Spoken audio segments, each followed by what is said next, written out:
नमस्कार, आपल्या सर्वांचं आमच्या टीम ER या YouTube चॅनलवर पुन्हा एकदा स्वागत. मित्रांनो, आपल्या सर्वांना माहित आहे की WRDच्या JEEच्या एक्झाम्स ज्या आहेत त्या लवकरच होणार आहेत आणि या एक्झाम्सची प्रिपरेशन करण्यासाठी सगळ्यात अगोदर आपल्याला प्रीवियस इयर क्वेश्चन्स जे आहेत ते माहित असणं खूप गरजेचं आहे. प्रीवियस इयर क्वेश्चन्स जर माहित असतील तर आपण त्याचे करेक्ट सोल्युशन्स आणि त्या रिलेटेड जे काही आपले प्रॉब्लेम्स आहेत ते सॉल्व्ह करून घेऊ शकतो. तर आता आपल्या या प्लॅटफॉर्मवर 2016 चा WRD चा पेपर मी आज एक्सप्लेन करणार आहे. तुम्ही आमचे व्हिडिओ पाहिलात तर तुम्हाला WRD चे खूप पेपर आमच्या चॅनलवर मिळून जातील. त्यामुळे व्हिडिओ एंड पर्यंत नक्कीच बघा. करेक्ट इन्फॉर्मेशन या ठिकाणी शेअर केली जाणार आहे आणि व्हिडिओ आवडला तर चॅनलला सबस्क्राइब करायला विसरू नका. तर चला मित्रांनो, सगळ्यात अगोदर आपण 2016 च्या 3 शिफ्ट मध्ये जो पेपर झाला त्याचा सब्जेक्ट वाइज ब्रेकअप, किती क्वेश्चन्स कोणत्या सब्जेक्टला आले आणि त्याप्रमाणे कोणत्या सब्जेक्टचा जास्त स्टडी करणं इम्पॉर्टंट आहे हे पाहणार आहोत. थोडाही वेळ वेस्ट न करता व्हिडिओकडे प्रोसीड करूयात. 2016 चा जो WRD चा पेपर झाला त्यामध्ये 3 शिफ्ट मध्ये आपला हा पेपर झाला. शिफ्ट 1, शिफ्ट 2 आणि शिफ्ट 3 यामध्ये पहिले जे 5 सब्जेक्ट आहेत ते 5 सब्जेक्ट जास्त वेटेजचे आहेत. पाहूया कोणते ते सब्जेक्ट आहेत. RCC आणि कॉन्क्रीट टेक्नॉलॉजी वर 11 क्वेश्चन्स हे पहिल्या शिफ्टला आले तर 9 क्वेश्चन्स आणि 10 क्वेश्चन्स हे अनुक्रमे दुसऱ्या आणि तिसऱ्या शिफ्टला आलेले आहेत.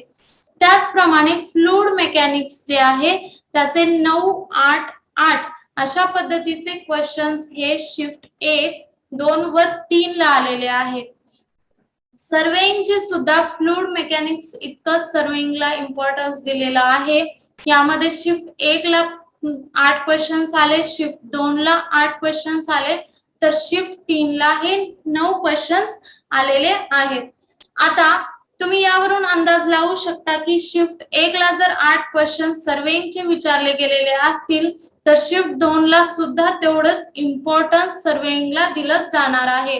यावरून तुम्हाला पेपरची स्ट्रॅटजी, तुमच्या अभ्यासाची स्ट्रॅटजी तुम्हाला डिसाइड करून घ्यायची आहे. नेक्स्ट आपला सब्जेक्ट आहे जिओटेक्निकल इंजिनिअरिंग. जिओटेक्निकल इंजिनिअरिंगला शिफ्ट 1 ला 9 क्वेश्चन्स आपल्याला विचारले गेलेले आहेत तर शिफ्ट 2 ला 7 क्वेश्चन्स आणि शिफ्ट 3 ला 7 क्वेश्चन्स विचारले गेलेले आहेत. जर तुम्ही 5वा सब्जेक्ट पाहिला इरिगेशन इंजिनिअरिंग जो आहे त्याला पहिल्या शिफ्टला 6 क्वेश्चन, दुसऱ्या शिफ्टला 9 क्वेश्चन्स आणि तिसऱ्या शिफ्टला 10 क्वेश्चन्स असे विचारले गेलेले आहेत.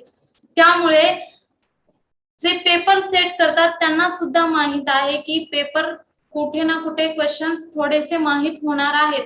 त्यामुळे ते प्लॅनिंगनीच त्यांनी पहिल्या ज्या सेक्शनला 6 क्वेश्चन टाकलेले आहेत आणि शिफ्ट 3 ला 10 क्वेश्चन्स टाकलेले आहेत. त्यामुळे फक्त तुम्हाला क्वेश्चन नंबर जाणून घ्यायचे आणि त्यानुसार स्टडी करायचा आहे.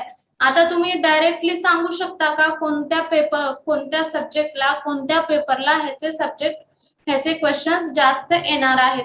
तर नाही, पण एक अंदाज आपण या ठिकाणी लावून त्याप्रमाणे स्टडी करू शकतो.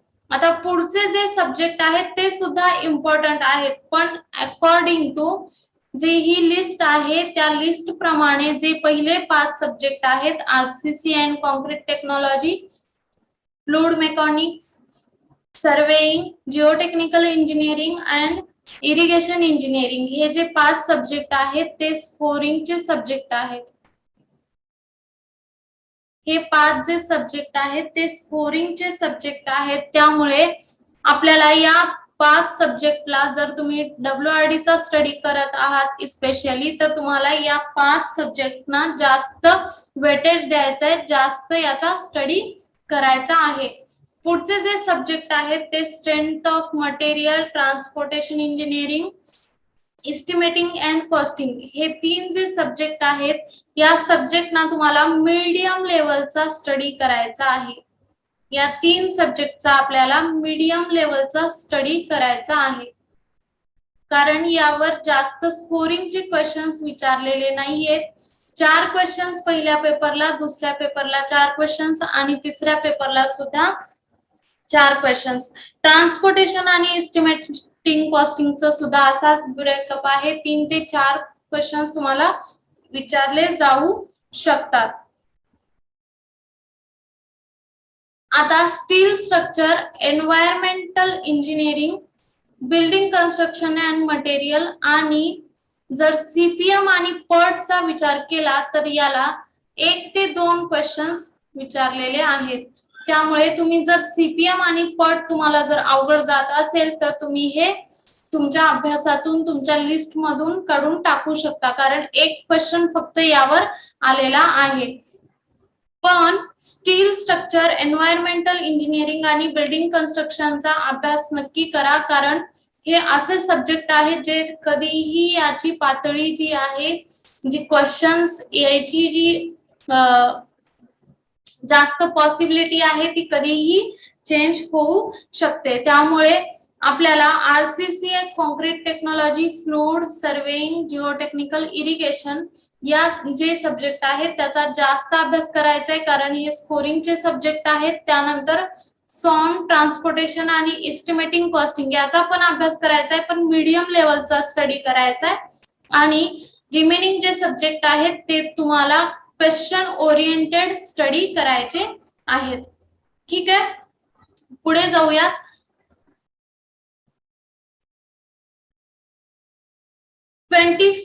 नोव्हेंबर 2016 ला WRD चा जो जेई चा एक्झाम झाला त्यामध्ये शिफ्ट 2 चा जो पेपर आहे त्यातील RCC and concrete technology, RCC आणि कॉन्क्रीट टेक्नॉलॉजी वर किती क्वेश्चन्स आले हे आपण आजच्या या व्हिडिओमध्ये पाहणार आहोत.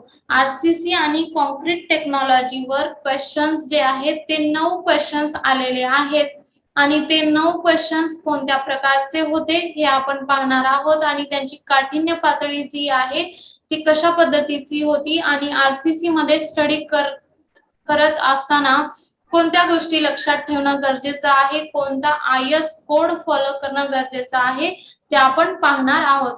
आजच्या या व्हिडिओमध्ये आपण फक्त आरसीसी या ठिकाणी कव्हर करणार आहोत.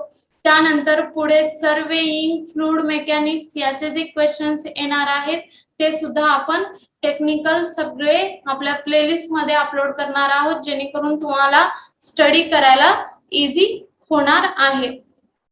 पहिला जो क्वेश्चन या ठिकाणी विचारलेला आहे तो क्वेश्चन पाहूया.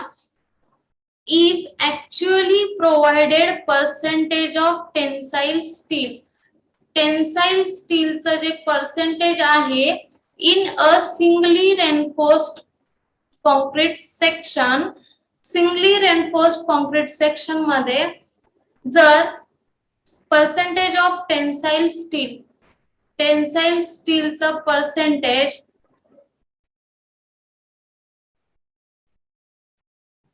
is less than limiting percentage of tensile steel. Question तुम्हाला नीट वाचायचा आहे.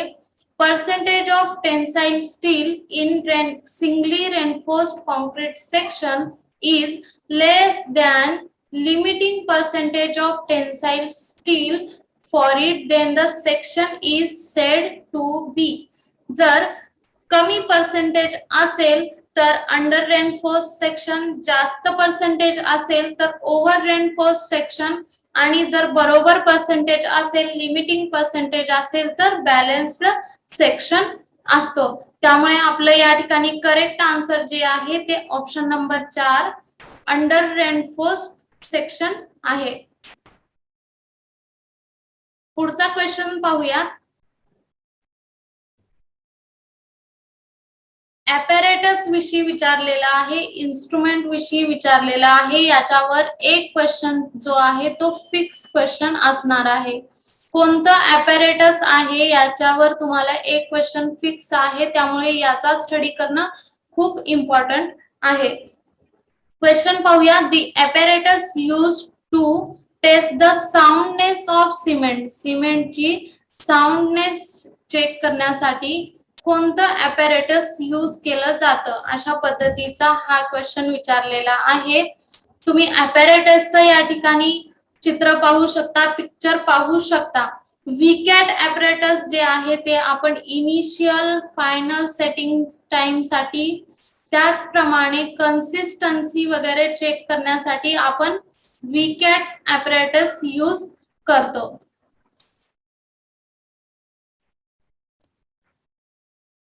एअर परमेबिलिटी जे आहे ते आपण फाईननेस चेक करण्यासाठी Blaine's air permeability apparatus check करतो.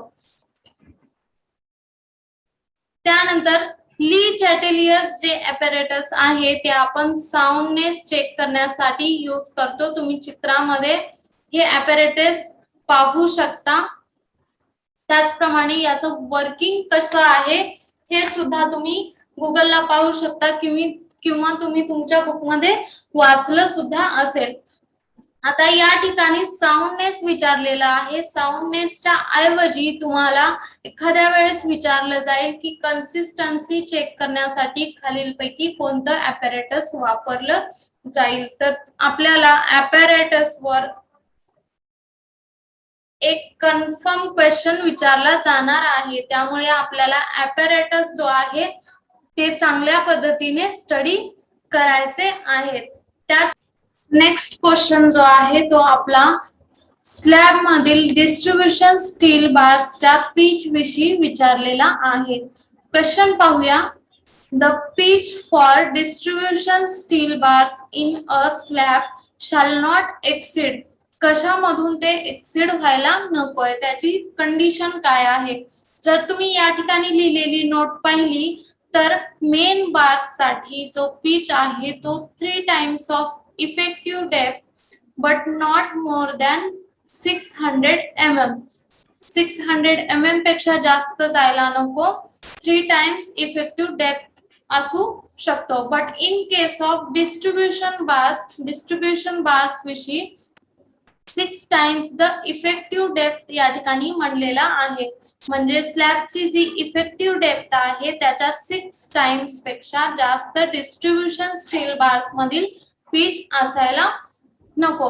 तर आता या ठिकाणी ऑप्शन्स आपल्याला 5D दिलेला आहे आणि 450 mm दिलेला आहे. 6D या ठिकाणी ऑप्शन दिलेला नसल्यामुळे आपलं करेक्ट ऑप्शन जे आहे ते ऑप्शन नंबर 3 या ठिकाणी येणार आहे. नेक्स्ट क्वेश्चन कडे जाऊया. चौथा जो क्वेश्चन आहे आपल्याला या ठिकाणी विचारलेला आहे ते म्हणजे आपल्याला या ठिकाणी कॉन्क्रीटच्या कॉम्प्रेसिव्ह स्ट्रेंथ विषयी विचारलेला आहे. Compressive strength developed by concrete made with ordinary Portland cement. Ordinary Portland सिमेंटचा यूज करून जे कॉन्क्रीट बनवलं जातं त्याची कॉम्प्रेसिव्ह स्ट्रेंथ जी आहे ती 7th day after casting, casting केल्यानंतर 7 डेजला किती पर्यंतची कॉम्प्रेसिव्ह स्ट्रेंथ तो कॉन्क्रीट गेन करतो. टेबल या ठिकाणी पाहूया. कॉन्क्रीटची जी एज आहे जर एका दिवसाची एज असेल तर एका दिवसाच्या एज मध्ये कॉन्क्रीट 16% कॉम्प्रेसिव्ह स्ट्रेंथ गेन करतो. 3 दिवसामध्ये 40%, 7 दिवसामध्ये 65%, 14 दिवसांमध्ये 90% आणि 28 दिवसांमध्ये 99% ते स्ट्रेंथ गेन करतं. 7 दिवसामध्ये 65% 65 to 70% जे आहे कॉन्क्रीट स्ट्रेंथ गेन करत असल्यामुळे आपलं करेक्ट ऑप्शन जे आहे ते ऑप्शन नंबर 1 या ठिकाणी येणार आहे.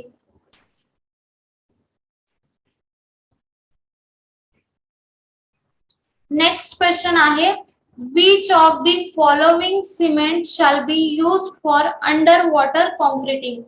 अंडरवॉटर कॉन्क्रीटिंग जर करायचं असेल तर कोणत्या पद्धतीचं सिमेंट आपल्याला यूज करायचं आहे. जनरली अंडरवॉटर कॉन्क्रीटिंग साठी क्विक सेटिंग सिमेंट यूज करतात, जेणेकरून आपल्याला वॉटर मध्ये जर कॉन्क्रीटिंग करायचं असेल तर जास्त वेळ आपल्याकडे नसतो आणि अशा वेळेला क्विक सेट होणारं कॉन्क्रीट आपल्याकडे असणं खूप गरजेचं असतं. पण आपल्याला या ठिकाणी क्विक सेटिंगचा ऑप्शन दिलेला नसल्यामुळे maximum times ordinary Portland cement जे आहे ओपीसी ज्याला आपण म्हणतो तो अंडर वॉटर कॉन्क्रिटिंग साठी यूज केला जातो.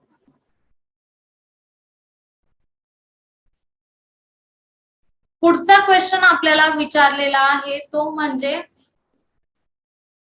या ठिकाणी इस्टिमेशनच्या रिलेटेड क्वेश्चन आहे. For laying 7 centimetre thick concrete floor, कॉन्क्रीटचा जो फ्लोर आहे तो 7 सेंटीमीटर थिक या ठिकाणी सांगितलेला आहे. कॉन्क्रीटच्या फ्लोरची थिकनेस जी आहे ती 7 सेंटीमीटर आहे आणि ग्रेड जो आहे तो 1:3:6 अशा पद्धतीनं आपल्याला प्रपोर्शन दिलेला आहे. 1:3:6, 1 part of cement, 3 part of sand आणि 6 पार्ट ऑफ ऍग्रीगेट या ठिकाणी आपल्याला ब्रेकअप दिलेला आहे. आणि एरिया जो आहे तो फ्लोरचा आपल्याला 100 स्क्वेअर मीटरचा दिलेला आहे. तर अशा वेळेला नंबर ऑफ सिमेंट बॅग्स 7 सेंटीमीटरचं कॉन्क्रीट फ्लोर, 100 मीटर स्क्वेअरचा एरिया आणि ग्रेड जो आहे प्रपोर्शन जे आहे ते 1:3:6 मध्ये जर तुम्हाला कन्स्ट्रक्ट करायचं असेल तर त्यासाठी किती सिमेंट बॅग्स लागतील अशा पद्धतीचा क्वेश्चन आपल्याला या ठिकाणी विचारलेला आहे. असे जे क्वेश्चन आहेत ते आपल्याला मॅक्झिमम टाइम्स एक्झाम मध्ये विचारले जाऊ शकतात. आता आपल्याला फ्लोर थिकनेस जो आहे तो 7 सेंटीमीटर दिलेला आहे, एरिया 100 स्क्वेअर मीटर दिलेला आहे आणि मिक्स जो आहे तो 1:3:6 दिलेला आहे.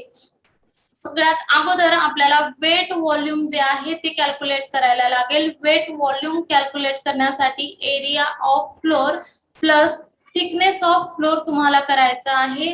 फ्लोरचा जो एरिया आहे तो 100 मीटर स्क्वेअर इंटू 7 सेंटीमीटरला मीटर मध्ये कन्वर्ट करा. त्यानंतर आपल्याला ही जी क्वांटिटी आहे ते कॉन्क्रीटचं वेट व्हॉल्यूम या ठिकाणी मिळणार आहे. वेट व्हॉल्यूम मध्ये तुम्हाला 1.54 हा जो आपला कॉन्स्टंट आहे त्याने मल्टिप्लाय करायचा आहे वेट व्हॉल्यूमला. त्यानंतर आपल्याला ड्राय व्हॉल्यूम आपल्याला या ठिकाणी मिळणार आहे. 7 जे आहे ते वेट व्हॉल्यूम आणि 1.54 नी मल्टिप्लाय केल्यानंतर तुम्हाला ड्राय व्हॉल्यूम येईल. कमीत कमी स्टेप मध्ये तुम्हाला आन्सर कसं काढता येईल यावर आपल्याला कॉन्सन्ट्रेट करायचं आहे. मिक्स जो आहे आपला 1:3:6 असल्यामुळे आपण या तिन्ही संख्यांची बेरीज करणार आहोत. याचा आन्सर आपलं 10 आलेला आहे. यामधून 10 मधून एक पार्ट जो आहे तो आपला सिमेंटचा पार्ट आहे. यामुळे 1/10 आपण करणार आहोत म्हणजे 0.1 पार्ट जो आहे तो सिमेंटचा पार्ट आहे. आता जर सिमेंटचं तुम्हाला वेट काढायचं असेल तर 1/10 म्हणजे सिमेंटचा part into dry volume into सिमेंटच्या डेन्सिटीनं आपल्याला मल्टिप्लाय करायचं आहे. तुम्हाला सगळ्यांना माहित असेलच सिमेंटची डेन्सिटी जी आहे ती 1440 kg पर क्युबिक मीटर असते. 1440 kg पर क्युबिक मीटर ही सिमेंटची डेन्सिटी आहे. वेट ऑफ सिमेंट जर तुम्हाला कॅल्क्युलेट करायचा असेल तर 0.1 पार्ट जो आहे तो सिमेंटचा पार्ट, त्यानंतर ड्राय व्हॉल्यूम जे आपण वर कॅल्क्युलेट केलं होतं ते या ठिकाणी पुटअप करा आणि सिमेंटच्या डेन्सिटीनी मल्टिप्लाय करा. हे सर्व कॅल्क्युलेशन केल्यानंतर आपण टोटल सिमेंटचं जे वेट आहे ते या ठिकाणी आपल्याला आन्सर मध्ये मिळणार आहे. 1552.32 kg जे आहे ते आपलं सिमेंटचं वेट आहे. आणि आपल्या सर्वांना माहित आहे की सिमेंटची एक बॅग जी आहे ती 50 kg ची असते, 50 किलो ची असते. तर 1552.32 ला जर तुम्ही 50 ने डिवाइड केला तर नंबर ऑफ सिमेंट बॅग्स ज्या आहेत ते आपल्याला या ठिकाणी मिळतील. आता या ठिकाणी एक्सप्लेनेशन साठी एवढ्या ज्या प्रोसेस मी या ठिकाणी लिहिलेल्या आहेत, मेन्शन केलेल्या आहेत, त्या आपल्याला एक्झाम मध्ये कशा पद्धतीने रिड्यूस करता येईल हे आपल्याला पाहायचं आहे आणि हे सर्व तुम्हाला प्रॅक्टिस केल्यानंतरच येणार आहे. अशा पद्धतीचे मॅक्झिमम क्वेश्चन्स WRD च्या एक्झामला विचारले जातात. आतापर्यंतचा रेकॉर्ड आहे. सिमेंट बॅग्स जो काढायचा क्वेश्चन आहे तो कधीच WRD न स्किप केलेला नाही. त्यामुळे या क्वेश्चन वर कॉन्सन्ट्रेट करा आणि आपल्याला असे क्वेश्चन सॉल्व्ह करता येतील. या ठिकाणी आपलं करेक्ट आन्सर जे आहे ते नियर अबाउट 30 बॅग्स हे आपलं करेक्ट आन्सर आहे. ऑप्शन नंबर 2 हा आपला करेक्ट आन्सर आहे. नेक्स्ट क्वेश्चन कडे जाऊयात. पुढे क्वेश्चन आपल्याला विचारलेला आहे तो म्हणजे maximum free water cement ratio recommended by IS 456/2000 for reinforced concrete works under mild exposure condition. जर माइल्ड एक्सपोजर कंडिशन असेल आणि रेनफोर्स्ड कॉन्क्रीट वर्क तुम्हाला करायचा असेल तर IS 456/2000 मध्ये सांगितल्याप्रमाणे maximum free water cement ratio किती असायला पाहिजे.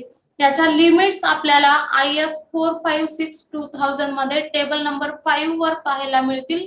क्लॉथ जो आहे तो 6.1.2 जो आहे. यामध्ये तुम्ही प्लेन कॉन्क्रीट आणि रेनफोर्स्ड कॉन्क्रीट साठी सिच्युएशन्स तुम्ही या ठिकाणी पाहू शकता आणि माइल्ड एक्सपोजर कंडिशन साठी आपल्याला पाहायचं आहे. एक्सपोजर कंडिशन सुद्धा दिलेल्या आहेत. Mild, moderate, severe, very severe आणि एक्स्ट्रीम. आता एका शिफ्टला जर माइल्ड एक्सपोजर कंडिशन विचारलेली असेल तर दुसऱ्या शिफ्टला व्हेरी सिव्हिअरची कंडिशन विचारू शकतात. अदरवाइज मॉडरेटची कंडिशन विचारू शकतात आणि या टेबल मधून कुठलाही पॉइंट तुम्हाला विचारला जाऊ शकतो. त्यामुळे आपल्याला रिलेटेड या टेबलचा स्टडी करायचा आहे. या सर्व व्हॅल्यू जे आहेत त्या पाठ करून ठेवायचा आहेत. आपल्याला आता या क्वेश्चन मध्ये रेनफोर्स्ड कॉन्क्रीट विषयी आणि त्यानंतर माइल्ड एक्सपोजर कंडिशन्स विषयी maximum free water cement ratio विचारलेला आहे. त्यामुळे आपलं करेक्ट आन्सर जे आहे ते 0.55 जे आहे ते आपलं करेक्ट आन्सर आहे.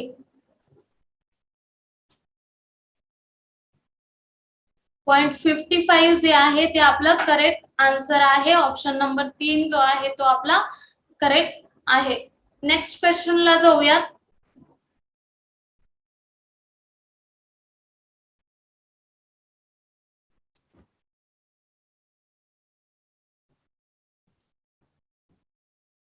नेक्स्ट क्वेश्चन आपल्याला विचारलेला आहे degree of workability required for heavily reinforced section slip formworks and pumped concrete is. Heavy reinforce section असेल, स्लीप फॉर्मवर्क असेल किंवा पंप्ड कॉन्क्रीट असेल तर अशा वेळेला डिग्री ऑफ वर्केबिलिटी काय असायला पाहिजे.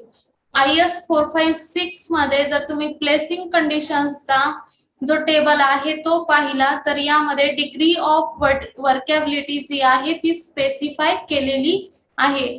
यामध्ये स्लम सुद्धा दिलेला आहे आणि सिच्युएशन सुद्धा दिलेल्या आहेत.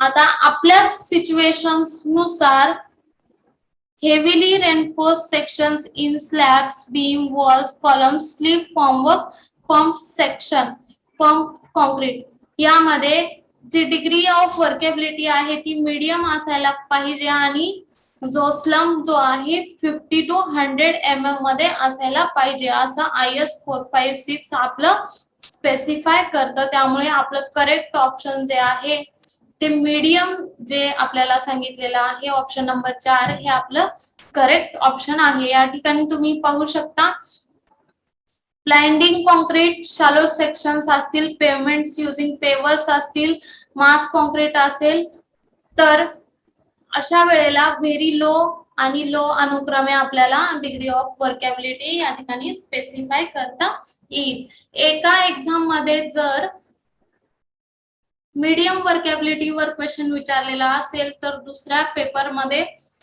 लो वर्केबिलिटी वर क्वेश्चन असू शकतो. अशा या पॉसिबिलिटीज आपल्या असणार आहेत. जर तुम्हाला व्हिडिओ आवडला तर चॅनलला सबस्क्राइब करायला विसरू नका आणि आपल्या मित्रांना सुद्धा शेअर करा.